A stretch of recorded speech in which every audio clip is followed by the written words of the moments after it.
ராஜ்குமார், இரவு முழுக்க மெழுகுவர்த்தி ஒளியிலும் செல்போன் மொபைல் ஒளியிலும் போராட்டம் நடைபெற்று வந்திருக்கிறது. தற்போது போராட்டக்காரர்களுக்கான சூழல் எப்படி இருக்கிறது?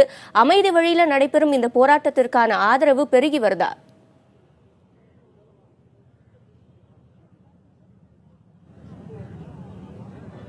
சிவரஞ்சனி, அதாவது சென்னை மெரினா கடற்கரையில் 3வது நாளாகவும் இளைஞர்களுடைய போராட்டம் தொடர்ந்து கொண்டேதான் இருக்கிறது. தற்போது நாம் மெரினா கடற்கரை காமராஜர் சாலையில் விவேகானந்தர் இல்லம் அருகேதான் இருக்கிறோம். இந்த இடத்தில்தான் 3 நாட்களுக்கு முன்பாக இந்த போராட்டம் இந்த இடத்திலிருந்து தொடங்கியது. 3 நாட்களுக்கு முன்பாக எப்படி எழுச்சிமிகு இளைஞர்களுடைய அந்த ஜல்லிக்கட்டு நடத்த வேண்டும் என்ற முழக்கத்துடன் அவர்கள் தொடங்கிய அந்த போராட்டமானது அதே எழுச்சியுடன் தான் இந்த இடத்தில் இருந்து கொண்டிருக்கிறது. அதிகாலை வரையே, காலை 4 மணி வரையே முழக்கங்களை எழுப்பி இந்த இடத்தில் ஜல்லிக்கட்டை நடத்த வேண்டும் என்ற முழக்கங்களை எழுப்பி தொடர்ந்து போராட்டத்தில் தான் இவர்கள் ஈடுபட்டு வந்தார்கள். சற்று இந்த இடத்தில் காத்திருந்தும் போராட்டத்தில் ஈடுபட்டு வருகிறார்கள். ஒரு சிலர் விடியற் காலை வரை முழக்கங்களை எழுப்பி ஆர்ப்பாட்டத்தில் அவர்கள் ஈடுபட்டார்கள். ஒரு சிலர் தற்போது தூங்கிக் கொண்டிருக்கிறார்கள். 3வது நாளான இன்றும் இன்னும் கூடுதலாக இவர்களுக்கு இங்கு பங்கேற்க வரக்கூடிய இளைஞர்களுடைய எண்ணிக்கை அதிக அளவுக்கு வரும் என்றுதான் எதிர்பார்க்கப்படுகிறது. தொடர்ச்சியாக சமூக வலைதளங்களில் இவர்கள் இந்த போராட்டத்திற்கு இன்னும் ஆதரவை கேட்டுதான் வருகிறார்கள். இந்த போராட்டத்தில் பங்கேற்கக்கூடிய இளைஞர்கள் நம்மளுக்காக நம்ம அவருடன் பேசுவோம். வணக்கம். நீங்க இன்னைக்கு 3வது நாள் இந்த போராட்டம் நடக்குது. நீங்க எத்தனை நாளா பங்கேற்று இருக்கிறீங்க? இன்னைக்கு உங்களுடைய போராட்டத்துக்கான ஆதரவு மற்றது எப்படி இருக்கும்? நாங்க டே 1ல இருந்து இங்க தான் இருக்கோம் எல்லாருமே. ஸோ எங்க ஃப்ரெண்ட்ஸ் எல்லாருமே இங்க தான் இருக்கோம். ஃபர்ஸ்ட் நாங்க ஆரம்பிக்கும் போது வெறும் 50 பேரோட தான் நாங்க ஆரம்பிச்சோம். அது மேலும் மேலும் எல்லாருமே பரவி நேற்று பாத்தீங்கன்னா கிட்டத்தட்ட ஒரு 2.5 லட்சம் பேர் கிட்ட எங்களுக்கு சப்போர்ட் பண்ணாங்க. இன்னைக்கு அதையும் தாண்டி நிறைய பேர் வரதா இருக்காங்க.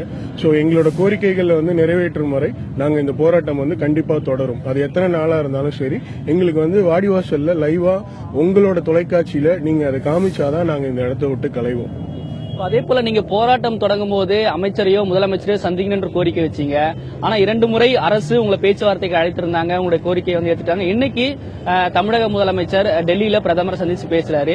என்ன மாதிரி எதிர்பார்ப்புகள் இருக்கணும் அப்படின்னு நினைக்கிறீங்க? எங்களுடைய எதிர்பார்ப்பு எல்லாமே நாங்க ஆல்ரெடி கோரிக்கையாவே நாங்க வச்சிட்டோம். அந்த கோரிக்கைகள் எல்லாமே நிறைவேறினாதான் நாங்க இங்க இருந்து கிளம்ப முடியும். சோ இங்க இருந்து கிளம்புவோம் எல்லாருமே. அது வரைக்கும் எங்களோட போராட்டம் எல்லாமே தொடரும். உங்களுக்கு சொந்த ஊர் எது? நீங்க எத்தனை நாளா இங்க போராட்டத்தில் இருக்கீங்க? என்ன ஒர்க் பண்றீங்க நீங்க? எனக்கு சொந்த ஊர் சென்னை தான். நான் போராட்டம் ஆரம்பிச்சதுல இருந்தே இங்க தான் இருக்கேன். நான் ஒரு கொரியர்ல ஒர்க் பண்ணிட்டு இருக்கேன்.